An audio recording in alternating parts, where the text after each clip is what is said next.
ওরে বাবা রে, কত কষ্ট করিয়ে কত কষ্ট করিয়ে ব্রাজিলটা বাড়ি পাঠাতে হলো। অনেক কষ্ট করি, ওরা ওরা প্রচন্ড চাপের মধ্যে কিন্তু ব্রাজিলটা অনেক কষ্ট করে বাড়ি চলে গেল।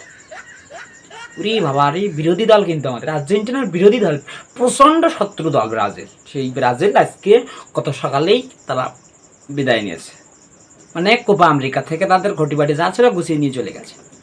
আহারে কি দুঃখ দুঃখ রে, এটা সত্যি একটা কষ্টের বিষয়, আসলে একটা কষ্টের বিষয় ভাই। কি আর করার, আমাদেরকে তারা বলতো সবসময় প্লান্টিতে ম্যাচ জিতে, প্লান্টি ভাতায় ম্যাচ জিতেছে। ভাই প্লান্টি তোদেরই এসেছে, এবার দেখ কেমন লাগে। কিরম করে কানতে কানতে চলে গেলে দেখলি, হ্যাঁ খুব টোল করিস এই কদিন, একদম টোল করতে করতে আর্জেন্টিনা সাপোর্টারদের প্রচুর টোল করিস। আর মেসির যে গোলটা মিস হয়েছে সেই গোলে কিন্তু তোমরা প্রচুর টোল করিস। এবারে কিরাম, হ্যাঁ এবারে কিরাম, আহা হা হা রে, ব্রাজিল সাপোর্টারদের এখন অবস্থা একদমই ঢেলা। ওরে দুঃখ করিও না, দুঃখ করিও না, আগামী ভবিষ্যতে চেষ্টা করো, সফলতা পেয়ে যাবা। সকালবেলা উঠে ঘুমিতে উঠে খেলাকান দেখতে গেলাম, আমি প্রথম ভেবেছিলাম গোল একখান হয়তো দেবে, কিন্তু ভাই খেলা দেখার পরে ভাবলাম যে গোল হবার কোনো প্রকার লাইট নেই। অবশেষ কিন্তু টাই ব্রেকারও চলে গিয়েছিল, কিন্তু টাই ব্রেকারে কোনো প্রকার ব্রাজিল ভালোভাবে কোনো পারফরমেন্স দিইনি। যেটার কারণ হচ্ছে এই, তাদের ভালো একটা গোলকিপারও ছিল, একবার খারাপ বলতে পারবো না। আগামী কয়েক বছর কিন্তু সে প্রচণ্ড একটা ভালো গোলকি করেছে এবং খুব ভালো মাপের পৃথিবীর সেরা গোলকিপারের তালিকাও কিন্তু সে এসেছিল, কিন্তু সেটা আপাতত আর কোনোভাবেই কাজে লাগাতে পারলো না সে গোলকিপার। এটাই তাদের ব্যর্থতা, এটা নিয়ে আফসোস করার দরকার নেই। এখন আর্জেন্টিনার প্লেয়াররা তো একটু টোল করবেই, কারণ তোমরা মেসি গোল যখনই মিস করেছে ফেসবুকে স্ট্যাটাস দিছো বিশ্বের সেরা player Messi, Messi goal miss. আহা রে, এবার কেমনটা লাগে বোঝো। আরে বাবা, বেশি ট্রল ভালো না।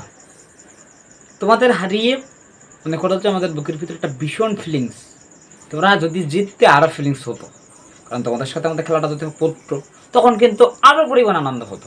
সত্যি বিশ্বাস করো, আর্জেন্টিনা ব্রাজিল যখন খেলা হয় তখন সাপোর্টারদের মনে কিন্তু প্রচণ্ড একটা আনন্দ চাপ, আনন্দ আর আনন্দ থাকে, কিন্তু সেটা আর হলো না। তার আগে তোমরা বাড়ি গেছো, এতেও খুব খুশি। আর যদি ফাইনালে তোমরা উঠতে তাতে তোমরা খুব খুশি থাকতো। তো যাই হোক, অবশেষ কিন্তু কোপা আমেরিকা থেকে ব্রাজিল নামক জিনিসটাই উঠে গেছে।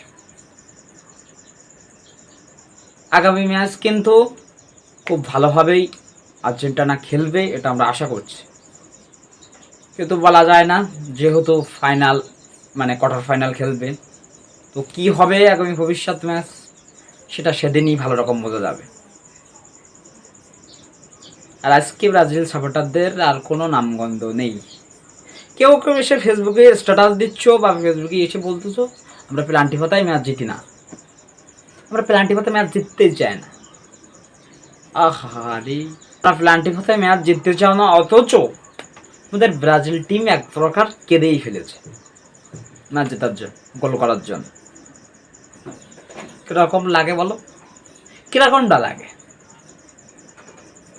সত্যি খুব একটা আনন্দ হচ্ছে আমার। না, আর্জেন্টিনার একটা বিরাট আনন্দ ব্রাজিল হারার পর, ভীষণ আনন্দ। কিন্তু আমি আর্জেন্টিনার ভাই ব্রাদারকে বলবো এত আনন্দ ঠিক না, এত আনন্দ কোনো প্রকার প্রয়োজন না। তাদের মনের অবস্থা একদমই ভালো না, তোমরা এত কিসের জন্য টোল করতেছো? হ্যাঁ, তাদেরকে একটু সুস্থ পথে থাকতে দাও, এত টোল করার কি আছে? টোল করার কোনো প্রকার প্রয়োজন নেই। বলা যায় না ভবিষ্যৎ ম্যাচ আমরাও হারতে পারি, কিন্তু আমাদের আগে ব্রাজিল বাড়ি গেছে, এটা নিয়ে একটু টোল করার প্রয়োজন আছে, কিন্তু আর কোনো প্রকার ট্রোল করার প্রয়োজন নেই। এখন বর্তমান সময় তারা বাড়ি গেছে, আর কোনো ট্রোল করার দরকার নেই।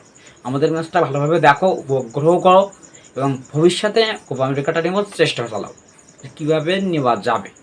আমরা তো চেষ্টা করলে হবে না, কোচ আছে, প্লেয়ার আছে, তারা যা করবে সেটাই মেন কথা হচ্ছে এই। তোমরা যেভাবে সাপোর্ট করছো আমাকে ঠিক এভাবে সাপোর্ট করে যাবা। আর আগামীতে কী ভিডিও চাও তা অবশ্যই কমেন্ট করে জানাবো।